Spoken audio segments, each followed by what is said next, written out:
जय हिंद दोस्तों। आज हमारे पास हमारे एक पूर्व सैनिक साथी जो एक्स सार्जेंट यशपाल सैनी जी हैं, वो आए हैं और इनकी एक समस्या है जिसको बताने के लिए आए हैं। तो उस समस्या को हम सैनी जी से ही जानना चाहेंगे।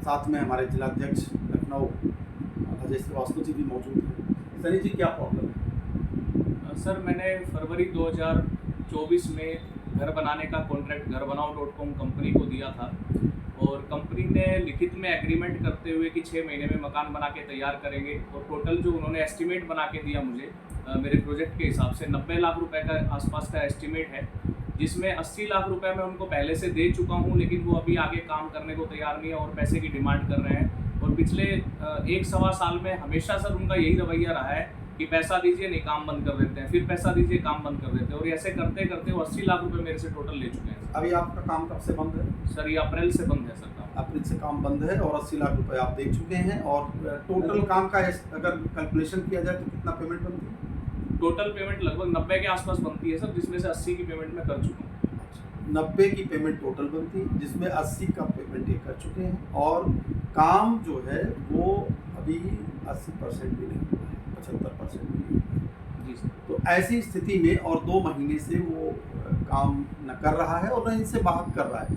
ये भी बातें हैं, फ़ोन करके बात करना चाहते हैं तो भी नहीं हो रहा। और इस तरह की समस्याएं हमारे बहुत से पूर्व सैनिक साथियों को भी आती रहती हैं। इसीलिए हम हमेशा सबसे एक ही आग्रह करते रहते हैं कि आपको नहीं मालूम कि कब आपको जनसंख्या बल की आवश्यकता पड़ेगी, कब आपको इस बात की आवश्यकता पड़ेगी कहीं 4 आदमी हमारे साथ खड़े होकर के और किसी जगह पर चल सकें और किसी समस्या का समाधान करा सकें। इसलिए अपनी संस्था से जुड़ते रहें।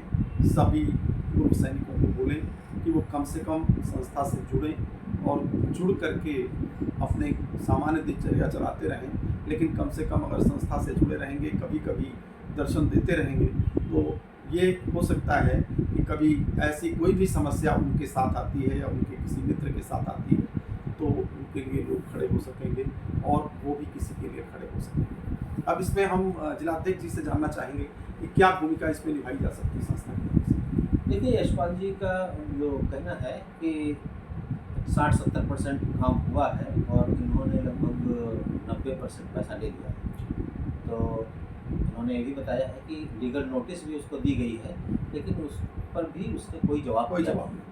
तो मुझे ऐसे लगता है कि अब इसको हम कोर्ट केस में ले जाएं और अपने संस्था के द्वारा भी हम इसको प्रेशर डालने की कोशिश करें। नहीं होगा तो हम फिर चीफ मिनिस्टर तक जाएं, लेकिन हम अपने पूर्व सैनिक साथी का किसी भी तरह का नुकसान न होने देने का एक ज़रूर प्रयास करें। और ये मैं प्रदेश अध्यक्ष जी से भी यही रिक्वेस्ट करता हूँ कि देखिए, शुरुआत में अभी हमें उतना उग्र होने की ज़रूरत नहीं है, क्योंकि एग्रीमेंट के आधार पर पहले हम कोर्ट नोटिस भिजवाते हैं। अगर कोर्ट नोटिस के बाद कोई ऐसी सुलहनामा या समझौता होता है या काम करने की कोशिश करता है तो ठीक है, काम करा लिया जाए।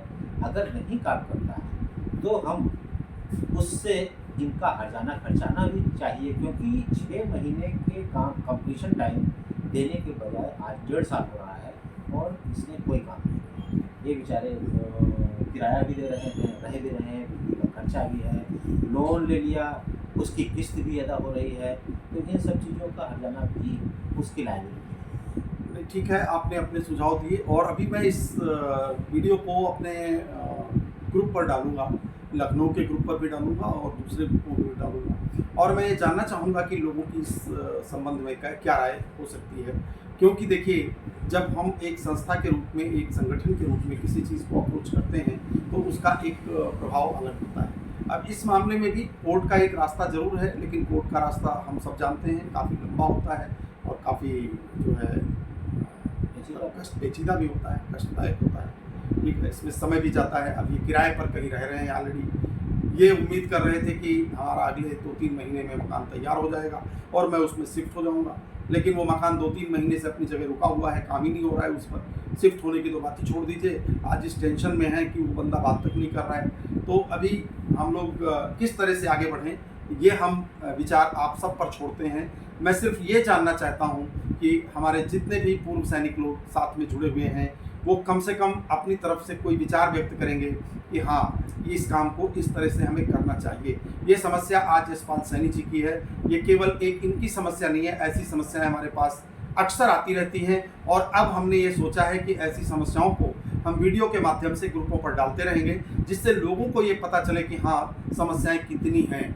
कई बार लोग ये महसूस करते हैं कि नहीं, ये तो बस केवल मीटिंग होने का मामला है, आपस में मीटिंग होती है, हम लोग मिलते जुलते हैं और अपने अपने रास्ते हो लेते हैं।